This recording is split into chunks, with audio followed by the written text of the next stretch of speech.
daremos continuidade ao nosso estudo sobre o casamento. Como já foi falado, estamos usando como referência o livro de Douglas Wilson, Reformando o Casamento. Neste domingo, perfazem 4 aulas e hoje trabalharemos os deveres do marido e da esposa. Vamos fazer uma oração para iniciarmos o nosso estudo.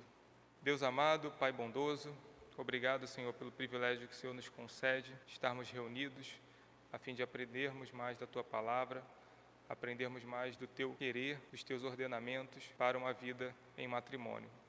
Pedimos que o Teu Santo Espírito esteja nos guiando neste momento, inclinando nossa vontade, abrindo nossos corações e nossas mentes para aquilo que a Tua palavra tem a nos dizer. Rogamos no nome santo e poderoso de Jesus Cristo. Amém. Então, quando falamos de deveres, no que diz respeito ao casamento, temos uma tendência natural de acharmos que ações espontâneas, puramente espontâneas, são mais genuínas, enquanto aquelas ações motivadas pelo senso de dever e obrigação são simuladas, artificiais ou forçadas. Raciocinamos dessa maneira, especialmente quando estamos considerando questões que chamamos do coração. Cumprir nossa responsabilidade por um senso de dever, muitas das vezes pensamos que é cercear o verdadeiro amor. Só que quando olhamos nas Sagradas Escrituras, nós vemos que a Bíblia define amor como guardar os mandamentos de Deus, de todo o coração. João, o Evangelho de João, no capítulo 14, versículo 21, nos diz que aquele que tem os meus mandamentos e os guarda, esse é o que me ama. E aquele que me ama será amado por meu Pai. Eu também o amarei e me manifestarei a ele. Então, quando o autor, João, inspirado, fala acerca dos mandamentos, ele conjuga isso, o guardar os mandamentos, como amar de todo o coração o nosso Senhor. Muitas das vezes, guardar, observar os mandamentos do Senhor, cumpri-los, não é algo que nasce no coração ou brota de maneira espontânea. É necessário um esforço, é necessário um exercício. Quando olhamos também para as Escrituras, vemos que o maior ato de amor foi certamente a morte de Cristo por seu povo em obediência ao Pai. E tal ato de amor não ocorreu em um ápice emotivo. Foi amargamente doloroso para Cristo beber o cálice da ira do Pai. Mas essa dor não diminuiu seu amor por nós. Ele cumpre em obediência total ao Pai. O autor comenta, neste trecho, falando o seguinte: quando cumprimos nossos deveres com boa vontade, isso nos ajuda a disciplinar nossas emoções. Quando cumprimos nossos deveres com o conhecimento de que tais deveres foram planejados por Deus para nós e que Ele designou todos os deveres matrimoniais de forma apropriada, podemos nos regozijar em sua bondade. O resultado não é negar a espontaneidade, mas discipliná-la. Então é um exercício que devemos fazer. Muitas das vezes não será a um primeiro momento prazeroso, teremos que sair da nossa zona de conforto, mas é isso que Deus nos manda e assim devemos proceder. Não fazemos esses deveres a partir do que achamos, a partir do que pensamos, mas de acordo com o que as Escrituras nos comandam. E é por isso que é essencial, quando pensamos em deveres do marido e da esposa, termos como referencial as Sagradas Escrituras, que é dela que nós extrairemos aquilo que de fato devemos cumprir em matrimônio. Vamos iniciar tratando os deveres bíblicos do marido. Nós já fizemos uma introdução ao assunto no domingo passado, quando falamos sobre liderança e autoridade. Vimos o indicativo do Senhor, que o marido é o cabeça da mulher, e vimos que a partir desse indicativo, Paulo nos dá vários imperativos. Então, vimos que essa autoridade que Paulo define, reverberando o que já foi dito no relato de Gênesis, no primeiro casamento, E esse assunto da autoridade do marido envolve grande cuidado, sacrifício e ternura para com a esposa. Então, longe de ser uma autoridade exercida de maneira tirânica, é uma autoridade que envolve o amor à sua esposa. Vimos também que o marido deve sempre se lembrar de que o casamento é uma pintura, uma prefiguração da união de Cristo com a igreja. Portanto, o marido, como autoridade, deve ter em mente que o seu proceder, o seu procedimento deve refletir o tratamento que Cristo dá à igreja. Portanto, temos aí que o primeiro dever que podemos destacar é que o marido deve imitar o caráter de Cristo, imitar a Cristo. Douglas comenta aqui, Douglas Wilson comenta no livro: como marido, o homem está falando constantemente sobre o relacionamento entre o Senhor e o seu povo, e por isso deve buscar transmitir a verdade sobre essa relação. O modo como o homem trata a esposa irá determinar se está falando a verdade sobre Cristo ou não. Então, o marido não tem a opção de permanecer em silêncio. Ele estará sempre, através do seu casamento, pregando a Cristo.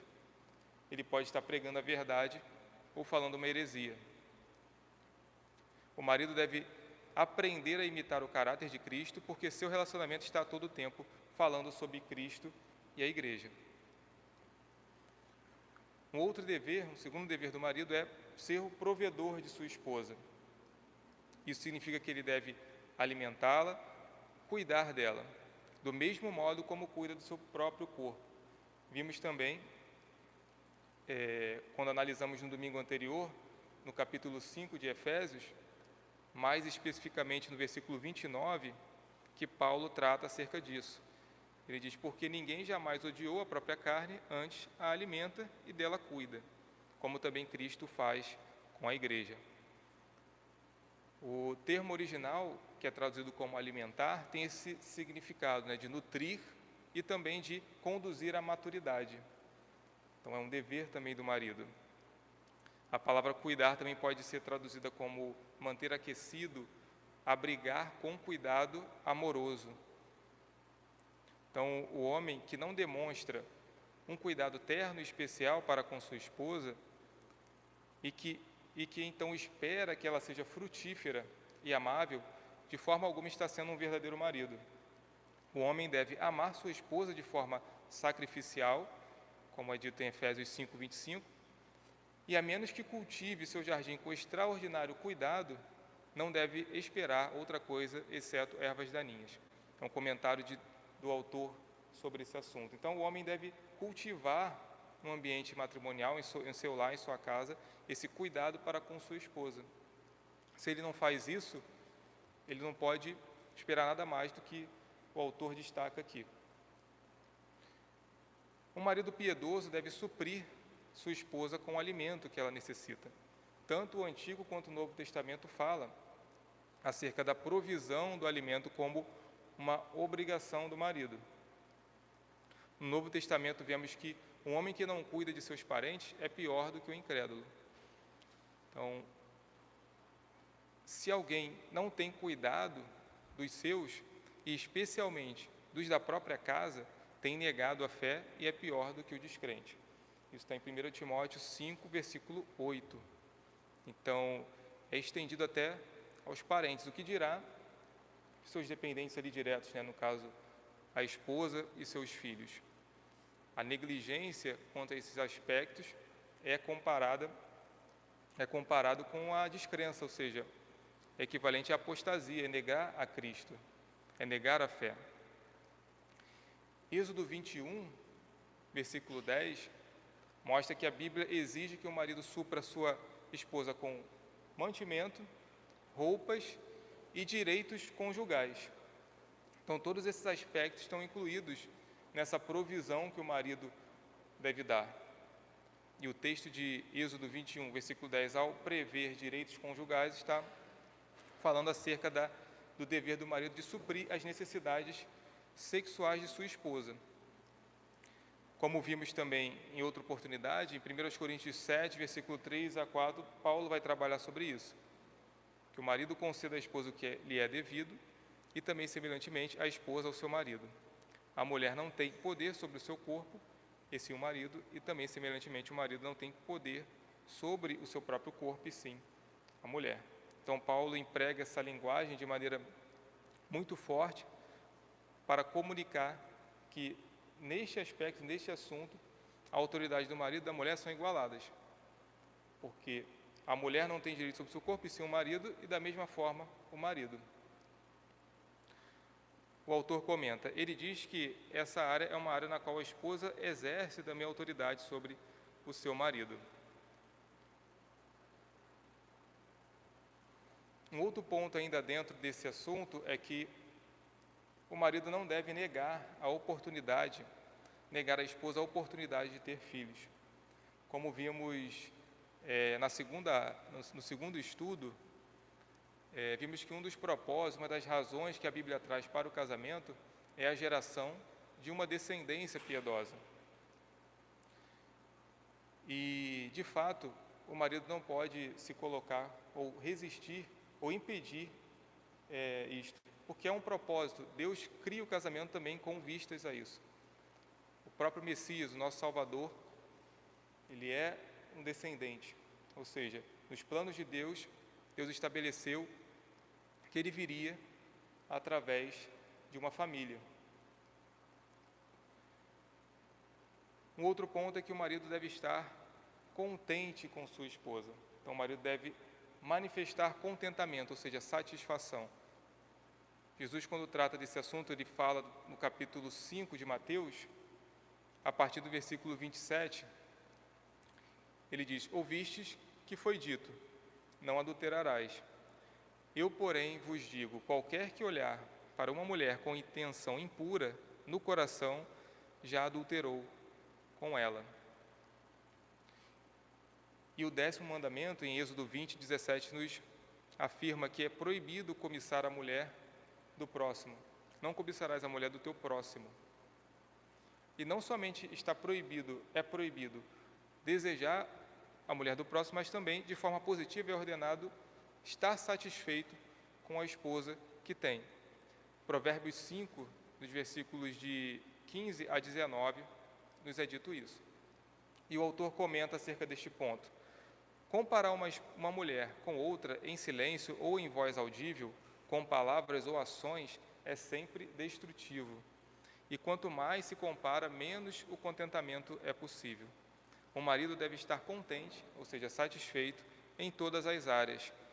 Consequentemente, devem-se evitar comparações em todas as áreas, quer envolvam beleza, habilidades culinárias, inteligência ou suposto interesse sexual ou o que for. Então, não importa a área. Demos um enfoque aqui, porém, pode ser interpretado para essas outras áreas. Algumas vezes, o marido tem essa tendência de fazer comparações, e isso, como o autor traz, é muito destrutivo. O próximo dever é que o marido deve ter ciúme e zelo por sua esposa. Talvez isso abale um pouco a sensibilidade moderna, que tem a tendência de trabalhar o ciúme só como algo ruim, negativo. Estamos acostumados a ver o ciúme como um defeito pessoal, ao invés de uma virtude a ser encorajada e cultivada. A Bíblia descreve que o marido também deve ser zeloso e protetor. Em 2 Coríntios 11, versículo 2, Paulo usa essa imagem de um bom marido para exortar os cristãos de Corinto à fidelidade. Ele diz: porque zelo por vós com o zelo de Deus, visto que vos tenho preparado para vos apresentar como virgem pura a um só esposo, que é Cristo. Então, Paulo novamente emprega essa figura em direção à igreja e utilizando essa analogia do casamento. Aqui, especificamente no noivado, ele está preparando a igreja para Cristo, para o retorno de Cristo. Uma figura, nos remetendo a uma figura escatológica, da vinda de Cristo, do retorno de Cristo para viver eternamente com sua igreja. A palavra traduzida por zelo também pode significar ciúme ou defender algo, defender alguém. Então, em outras palavras, Paulo está dizendo que zela pela igreja, que defende, sobretudo, das heresias que estavam circulando, com o zelo do próprio Deus, que a Bíblia também trata que Deus zela pelo seu povo. A última parte desse versículo prediz um brilhante futuro, no qual Cristo, como noivo, e a igreja como noiva estarão juntos, em plena comunhão. Fica muito claro também aqui a ideia do noivado. Peguei um comentário de 2 Coríntios, da editora Cultura Cristã, no qual o autor fala um pouquinho como é que era visto o noivado na cultura oriental daquele tempo. Ele diz que na cultura oriental, um noivado equivalia a um casamento sem consumação. O noivado durava 1 ano, durante o qual a noiva e o noivo se preparavam para a cerimônia do casamento. A partir do dia do seu noivado, a mulher legalmente já era a esposa de seu futuro marido, mas permanecia virgem até o dia do casamento. E mais, o noivado não podia ser desmanchado. Se isso acontecia, era considerado um divórcio. Só a morte podia pôr fim a um noivado. Um ato de infidelidade de qualquer das partes era considerado adultério e precisava ser disciplinado de acordo. A noiva tinha de permanecer virgem para ser apresentada ao seu esposo. Por isso que Paulo utiliza essa figura de maneira muito forte, essa analogia. Assim, Paulo se esforça para conservar a igreja pura de doutrina, contrária ao Evangelho, no seu empenho para apresentá-la a Cristo. Então, existem essas duas figuras. Num certo sentido, já estamos unidos a Cristo, uma vez que fomos chamados, ouvimos o chamado através do Espírito Santo, e já nos beneficiamos hoje das bênçãos do Senhor. É o que chamamos de já e ainda não. Mas há um sentido que nós ainda seremos unidos a Cristo de maneira plena e viveremos eternamente em sua presença, no novo céu e nova terra.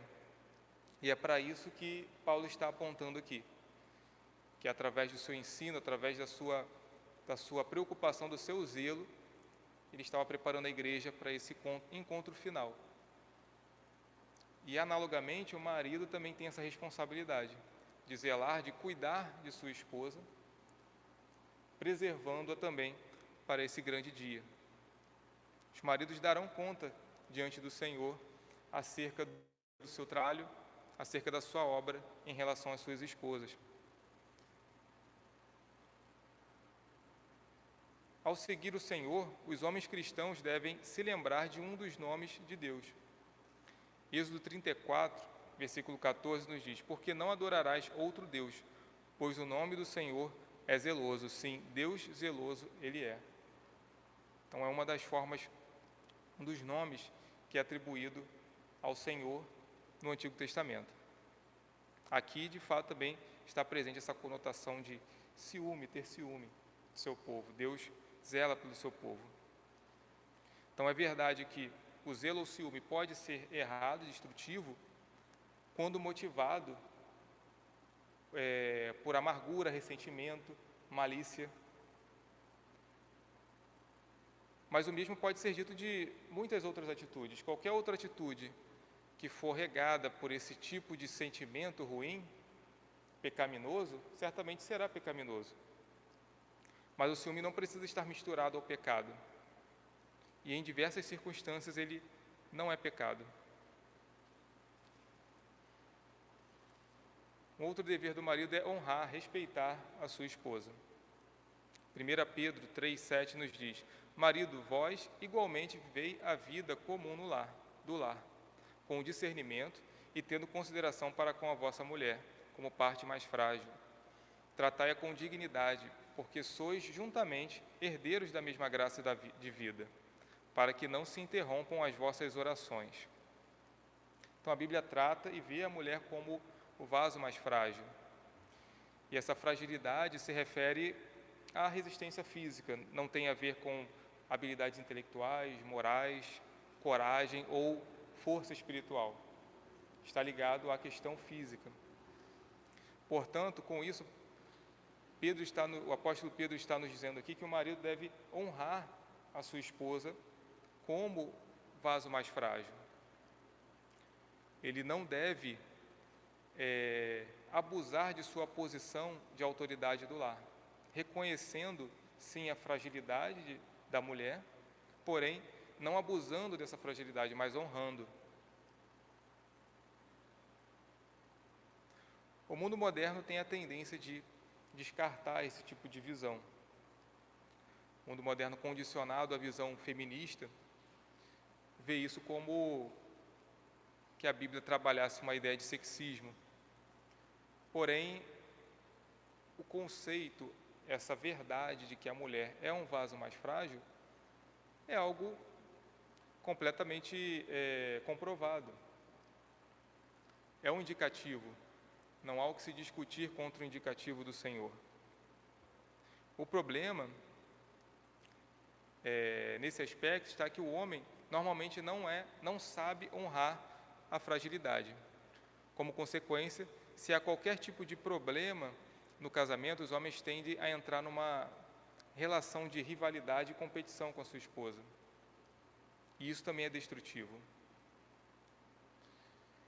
O autor cita um exemplo que, certa vez, ele estava conversando com um homem que parecia muito satisfeito com o modo como os seus filhos o obedeciam, em contraste com a desobediência que prestavam à esposa dele.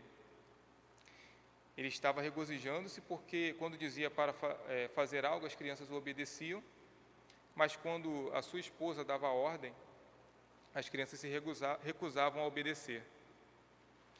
Ele estava agindo como se estivesse numa competição de disciplina com a esposa e pensando em estar ganhando.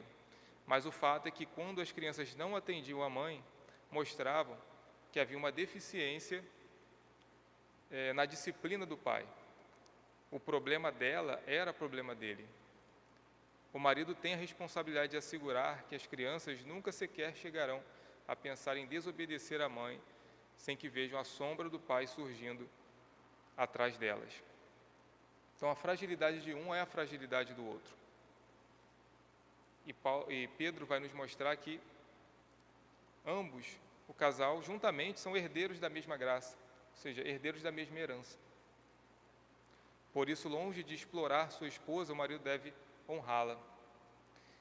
E isso é tão importante que Pedro finaliza dizendo: para que não se interrompam as vossas orações. O comentário acerca desse trecho nos fala que quando o marido não vive com sua mulher de acordo com as Escrituras e não a respeita, descobre que não é capaz de orar com ela. Assim também, quando a esposa se recusa a aceitar a autoridade do marido, ela se vê impossibilitada de orar com seu esposo. Deus não aceita as orações que o marido e a mulher oferecem num ambiente de luta, de briga e discórdia. Ele quer que se reconciliem para que possam orar juntos em paz e harmonia e assim gozar as incontáveis bênçãos divinas. É a mesma figura que nós vemos no Antigo Testamento, em algumas aulas anteriores, quando falamos sobre o propósito do casamento de criar filhos, de suscitar uma descendência piedosa, de que, devido à infidelidade do povo com Deus, particularmente também a infidelidade do povo de Israel para com as suas esposas, Deus não estava aceitando os sacrifícios realizados. É a mesma figura. Quando marido e mulher são negligentes, se não se respeitam, não se amam, não cumprem o imperativo que Deus dá, Deus não ouve as suas orações, como o apóstolo Pedro reforça aqui. Agora, passando aos deveres bíblicos da esposa. A sessão anterior não apenas tratou dos deveres do marido, como a parte do marido, e agora, nessa sessão, nós vamos trabalhar a parte da mulher. Ante todas as responsabilidades das esposas listadas, agora, podem legitimamente ser acrescentadas à lista de responsabilidades do marido. Ele não somente é responsável perante Deus pelo seu trabalho, pela sua obra, mas é responsável também perante Deus por assegurar que ela também realize o seu dever, seu trabalho.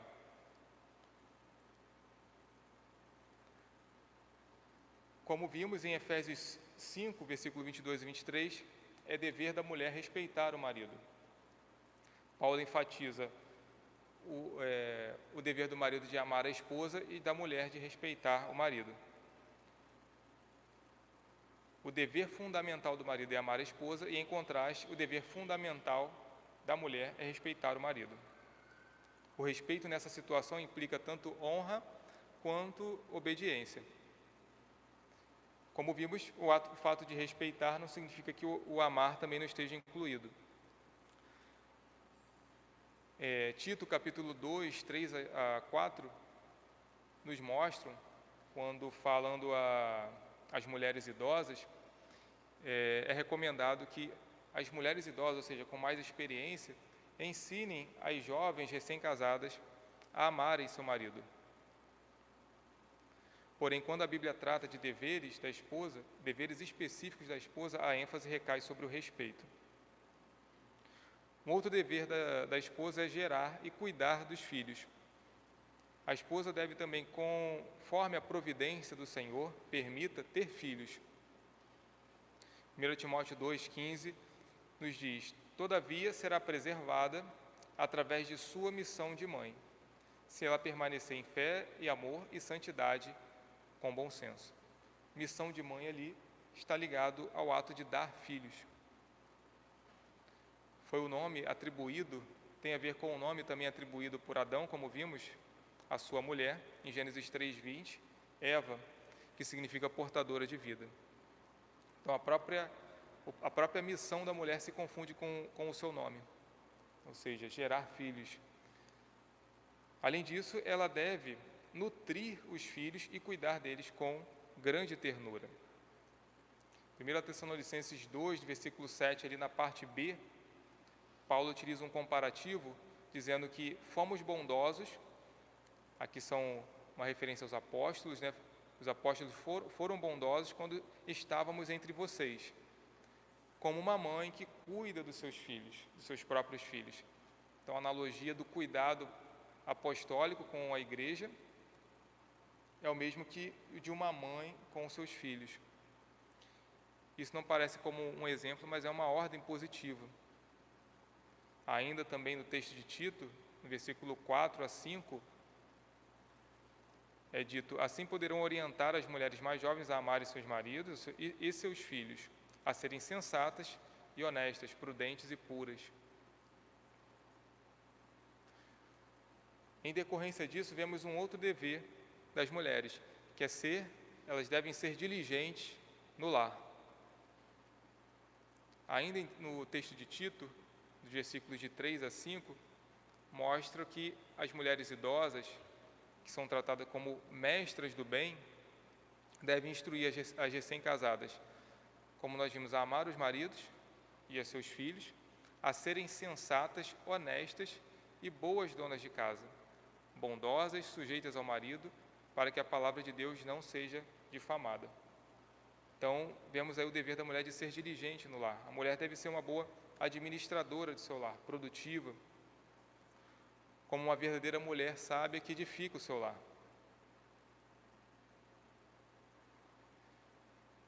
O texto de Provérbios, capítulo 31, dos versículos de 10 a 31, nos traz uma descrição muito interessante sobre uma mulher diligente, uma mulher sábia, uma mulher exemplar. Ele nos diz o seguinte: uma mulher exemplar feliz, quem a encontrar? É muito mais valiosa que os rubis. Seu marido tem plena confiança nela e nunca lhe falta coisa alguma. Ela só lhe faz o bem e nunca o mal, todos os dias da sua vida. Escolhe a lã e o linho e com prazer trabalha com as mãos. Como os navios mercantes, ela traz de longe as suas provisões. Antes de clarear o dia, ela se levanta, prepara comida para todos os de casa e dá tarefas às suas servas. Ela avalia um campo e o compra. Com o que ganha, planta uma vinha. Entrega-se com vontade ao seu trabalho, seus braços são fortes e vigorosos. Administra bem o seu comércio lucrativo, e a sua lâmpada fica acesa durante a noite. Nas mãos segura o fuso, e com os dedos pega a roca. Acolhe os necessitados e estende as mãos aos pobres. Não teme por seus familiares quando chega a neve, pois todos eles vestem agasalhos. Faz cobertas para sua cama, veste-se de linho fino e de púrpura. Seu marido é respeitado na porta da cidade, onde toma assento entre as autoridades de sua terra. Ela faz vestes de linho e as vende e fornece cintos aos comerciantes. Reveste-se de força e dignidade, sorri diante do futuro. Fala com sabedoria e ensina com amor. Cuida dos negócios de sua casa e não dá lugar à preguiça. Seus filhos se levantam e a elogiam. Seu marido também a elogia, dizendo: muitas mulheres são exemplares, mas você a todas supera. A beleza é enganosa e a formosura é passageira, mas a mulher que teme o Senhor será elogiada. Que ela receba a recompensa merecida e as suas obras sejam elogiadas à porta da cidade. Então, embora haja a recomendação da mulher ser diligente no lar, a Bíblia de maneira nenhuma ensina que o lugar da mulher é só em casa. Ela exige sim que a casa seja a prioridade dela, mas a mulher não está limitada somente ao lar. O texto aqui de Provérbios mostra que uma mulher diligente, uma mulher sábia, também exerce trabalhos no ambiente corporativo. Outro ponto, em analogia também ao que falamos acerca dos deveres do marido, sobre suprir as necessidades sexuais, obviamente também a mulher também tem esse dever. E o texto base é 1 Coríntios 7, 2 a 5, como já lemos. Tanto o marido como a mulher devem atender um ao outro. E o texto trabalha uma ideia acerca também de haver algum momento separado de consentimento de ambos para a dedicação à oração. Só que esse momento tem que ser de consentimento de ambos. Não pode ser apenas um lado decidir e o outro não. E mesmo assim, por um período certo, por um período contado. Paulo vai dizer que não se recusem um ao outro, exceto por mútuo consentimento, e durante certo tempo. Então é necessário que haja mútuo consentimento e por um tempo acordado, para se dedicarem à oração. Depois, unam-se de novo, para que Satanás não os tente por não terem domínio próprio. Então vemos que o relacionamento matrimonial é sim uma forma que Deus concede uma graça, uma benevolência contra os pecados relacionados à imoralidade sexual. Então, Deus concede a relação sexual no casamento como uma proteção contra a imoralidade. É importante que esse propósito não seja esquecido. Um outro dever da mulher é evitar queixas e discussões. Provérbios nos diz que as contenções da esposa são um gotejar contínuo. Isso no capítulo 19, versículo 13. No capítulo 27, Salomão nos lembra que o gotejar contínuo no dia de grande chuva e a mulher rixosa, ou seja, a esposa briguenta, são semelhantes. Contê-la seria conter o vento, seria pegar o óleo na mão. O autor, comentando acerca desse trecho, ele fala que Deus concedeu às mulheres grande habilidade com a língua, e elas devem usar essa habilidade para ajudar o marido. A mulher sábia conhece o poder das palavras, e por isso as conforma à palavra de Deus. Fala com sabedoria, e a instrução da bondade está na sua língua. Esse é um dos versículos presentes no capítulo 31 de Provérbios que nós lemos anteriormente. Então a mulher sábia deve saber bem empregar as palavras e evitar discussões, evitar queixas. Um outro dever da mulher é ser discípula de seu marido. A Bíblia ensina isso. que a mulher deve aprender com seu marido. Porém, isso implica no marido também dever instruir, ensinar a esposa. E para isso ele deve buscar conhecimento. Afinal de contas, ele não poderá bem cumprir esse dever se não se preparar para isso. É um dever da mulher ser discípula, em contrapartida, é um dever do marido também ensiná-la, ser um mestre para ela. Para isso, o marido deve saber no que crê e deve comunicar e ensinar a sua confissão de fé, aquilo que ele crê. Romanos 10, ou melhor, quando uma pessoa acaba de ser salva, acaba de conhecer a verdade, é completamente normal a sua confissão ser simples, ser compacta. Muito provavelmente ela só poderá confessar que Jesus é o Senhor dela. E isso de fato é suficiente para a salvação.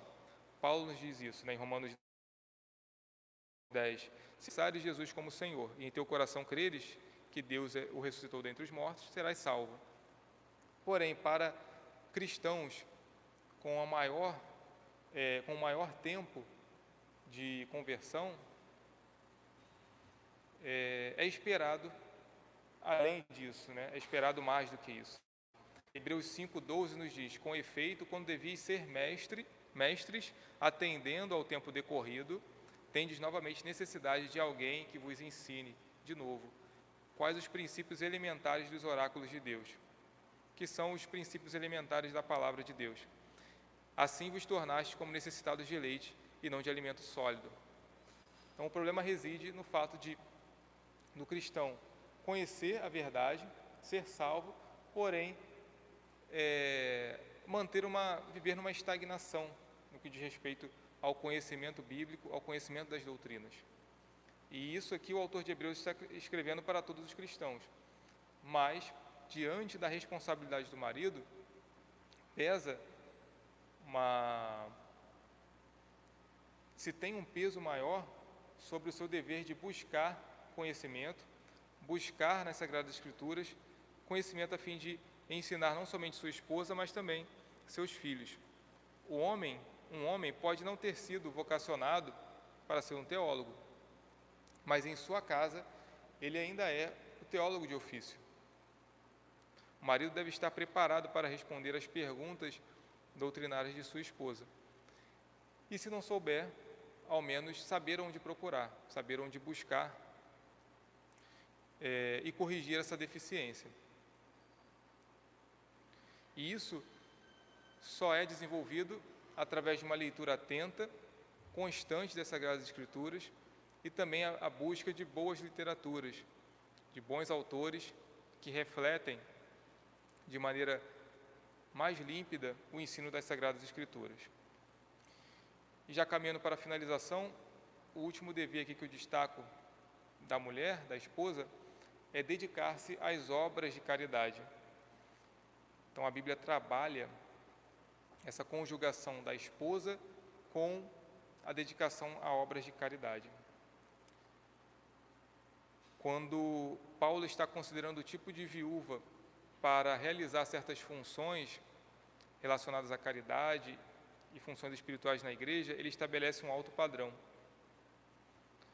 Ele fala em 1 Timóteo 5, versículo 9 e 10, não seja inscrita, senão viúva que conte ao menos 60 anos de idade, tenha sido esposa de um só marido, seja recomendada pelo testemunho de boas obras, tenha criado filhos, exercitado hospitalidade, lavado os pés aos santos, socorrido atribulados, se viveu na prática zelosa de toda a vida. Então, quando ele descreve, por assim dizer, um currículo de uma mulher já de mais idade, de experiência, nós vemos aí que boa parte dele está ligado a obras de caridade. O próprio texto de Provérbios 31 que lemos, também de uma mulher exemplar, nos diz no versículo 20 que ela abre mão ao aflito e ainda a estende ao necessitado. Portanto, há uma associação clara da atividade da esposa também ligado às práticas de caridade. E aqui eu concluo esse estudo acerca dos deveres do marido e da mulher.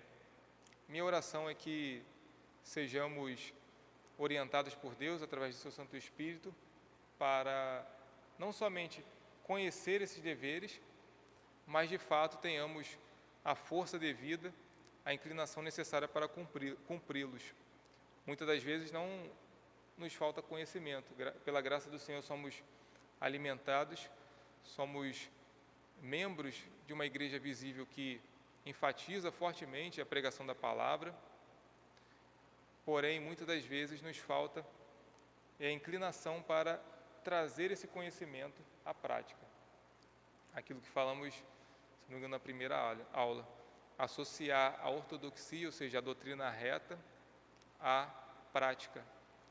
E isso, de fato, só acontece quando, de fato, estamos buscamos ser cheios do Espírito, através do apego à sua palavra, à sua doutrina. Isso passa a ser algo comum em nossa vida, vira como que um reflexo.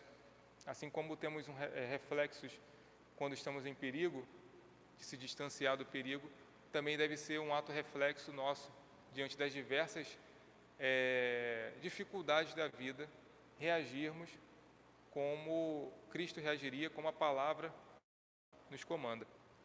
Alguém gostaria de fazer alguma consideração ou alguma pergunta? Então vamos realizar a oração. Deus amado, Pai querido, obrigado, Senhor, por mais esse tempo que o Senhor nos proporcionou, a fim de conhecermos a vontade do Senhor manifesta através das Escrituras Sagradas que o Senhor nos deixou para nos orientarmos e sabermos, Pai, como conduzirmos a nossa vida. Pedimos que o Teu Santo Espírito possa estar nos instruindo, nos concedendo sabedoria e nos auxiliando, Pai, em toda boa obra. Pedimos que o Senhor esteja nos guiando no cumprimento desses deveres, enquanto marido e mulher, e aqueles que aspiram ao casamento, pedimos que essas palavras sejam gravadas também em seus corações, a fim de que, no momento oportuno, que aprouver a Ti, eles possam bem exercitá-las numa vida conjugal. É o que pedimos em nome de Jesus. Amém.